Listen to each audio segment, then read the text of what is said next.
On to a new client in the outside PR stable. I'm happy to introduce you to Tom Bishop, but I want to editorialize a little bit without sounding overtly PR-ish. I think that this is the single most important product presented at Outside Jam. And I'm sorry to all my other beloved clients.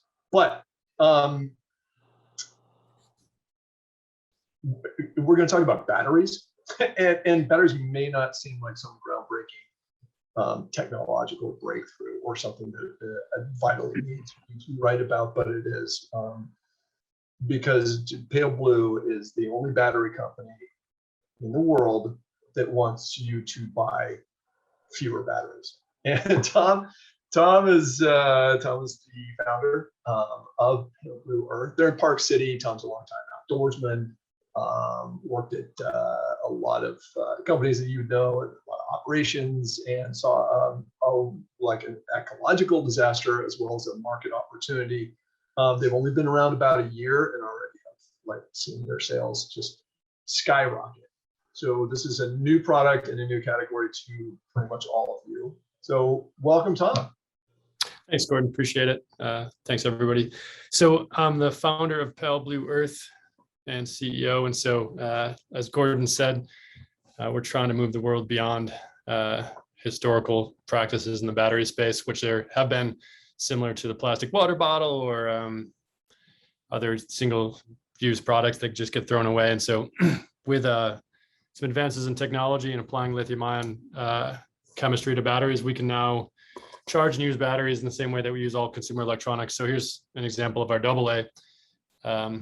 Basically, we're trying to solve a problem that is riding on the back of 50, 60 years of alkaline battery consumption and cheap electronics, driving even more growth in the single-use and battery space. And so we've got 10 million batteries a day going into the waste stream in the States alone. That's 3.5 billion batteries just in the USA alone, to the tune of 85,000 tons of batteries just in the USA alone. So global markets are even bigger.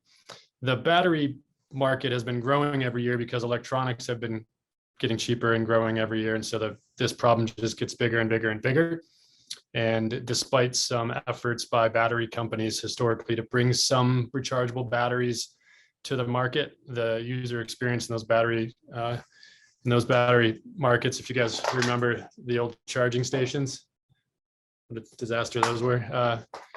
The adoption of the rechargeable battery market in the battery market, the percentage of the adoption of rechargeable batteries is only 15% because most people have a terrible experience with them. So we saw an opportunity to bring lithium ion into the space, combined with a lot of technology that's allows us to put a battery management system on every single battery, which then enables us to use USB charging like every other electronic product that you have that has a battery inside.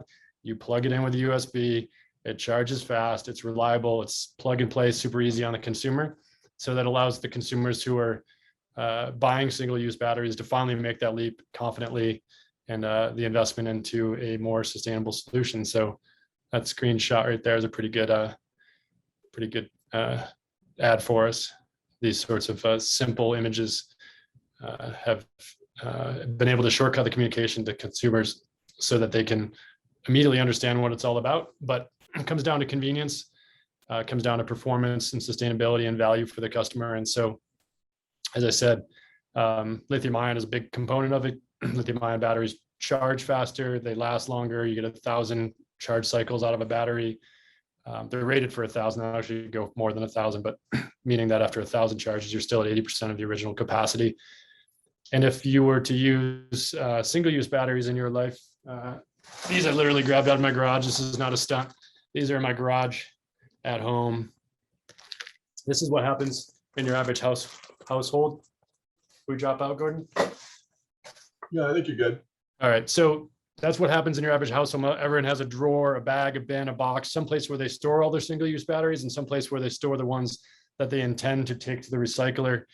And so the single-use battery problem just continues to get bigger and bigger.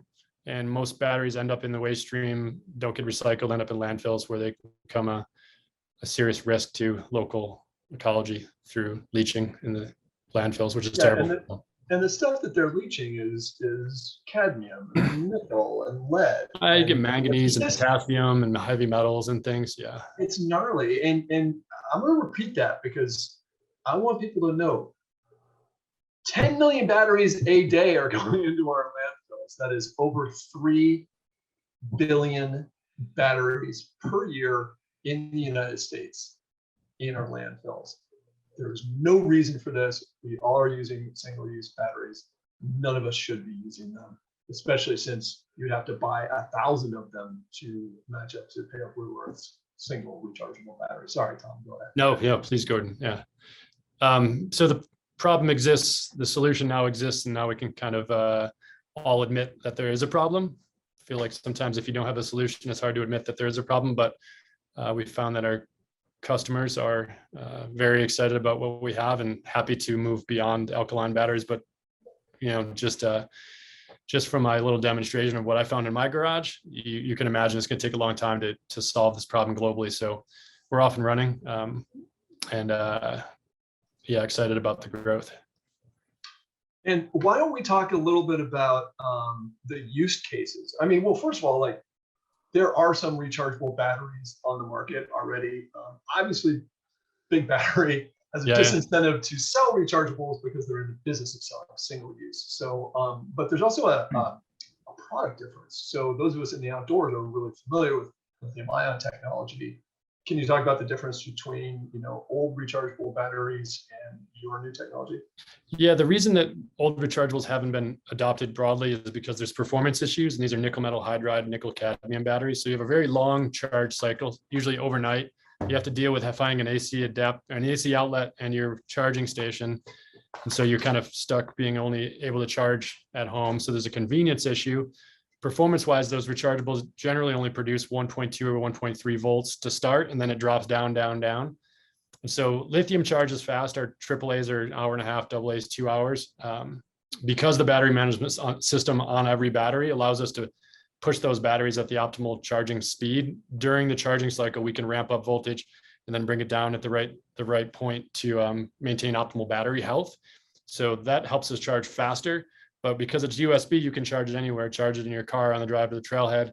Charge it. This is my solar panel. Charge it on your solar panel. Charge it with power bank or plug it in anywhere you go. The ultimate convenience is fast charging anywhere you go.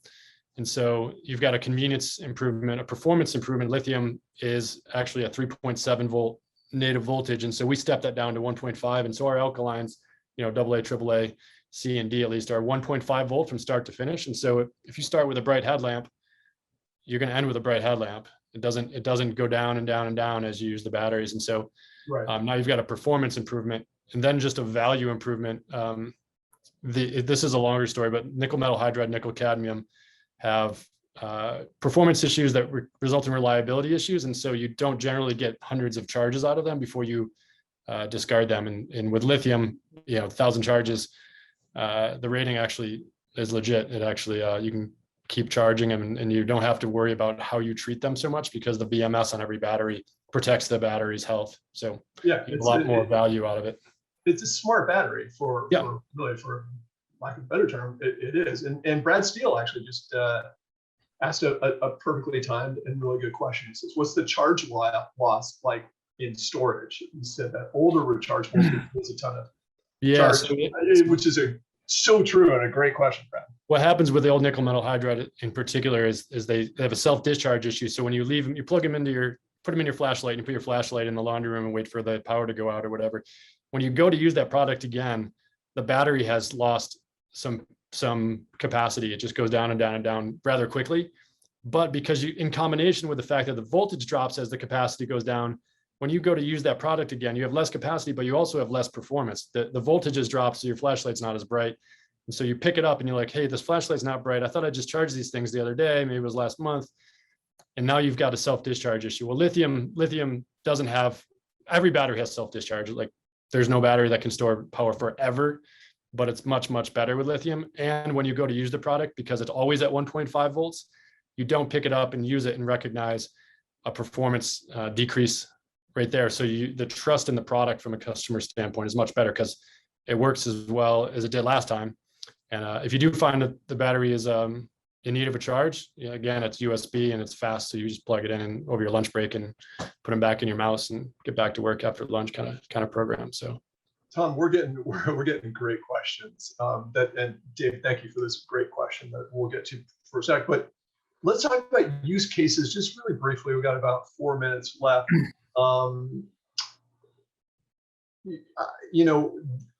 For weight weenies like me, these are actually lighter. But what are some common uses for these lithium-ion rechargeable batteries? Yeah, so we have the standard form factors: AA, AAA, 9-volt CED. So basically, they're plug and play in all your normal devices. At my house, I have them in my electric chicken door opener and the trash can lid opener, and my kid's mag light for charging his glow-in-the-dark stars under his bunk bed. We have them in remote control cars and electric door locks. All the standard places where you might use normal form factors are totally legit. It's plug and play. There's just two places where where you want to use them. One would be in like safety devices. So like a smoke detector, avalanche beacon, because those products are not designed. They're designed to work with the alkaline batteries, and they have certain features and functions that expect a voltage delay or decay. And so that voltage decay triggers the low power, low capacity state of charge indicator and things like that. So we tell people don't use them in the safety devices, but basically everything else, you're good to go. Yeah, that's great. And you actually answered Brad's question. David has a good one. David Wilkes. David Vogt, I'll tell you what, just email me at gordon@outsidepr.com because you have some amazing technical questions. This is a guy who clearly knows batteries. You're going to be able to geek out with David, Tom. But David Wilkes says, how do these compare to single-use batteries in cold conditions? Which actually, I don't know. So I'd love to know. So I've done a lot of cold weather testing. Fortunately, Park City offers me opportunities there. We're rated down to -20 F. Lithium does perform quite well. Anytime you cycle a battery through warm and cold cycles, that's not good for the battery. But lithium does perform better than you'll get out of other rechargeables. Alkaline is remarkably stable because it's the chemical process that creates the current. Doesn't have any problems with cold temperature either generally. But every battery starts to have challenges when you're in that -10, -20 degree range. We have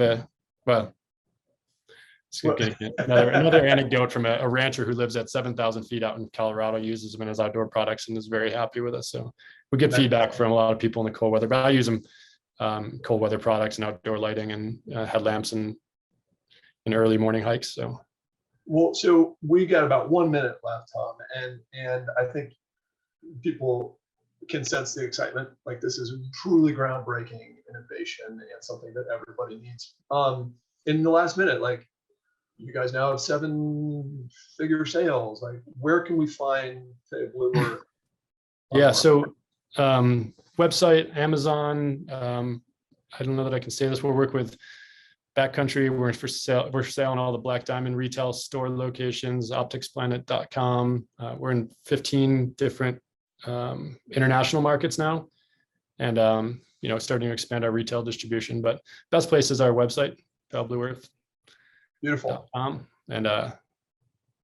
we'll put a retailer locator on there soon. Thank you so much, Tom. That was pretty groundbreaking. And thanks. Ice Mule thankfully has some great stuff to match up to it. So I'll turn it over to Julie. Thanks, everybody. Oh my gosh, thanks, Gordon. That was really great. Nice to see your face.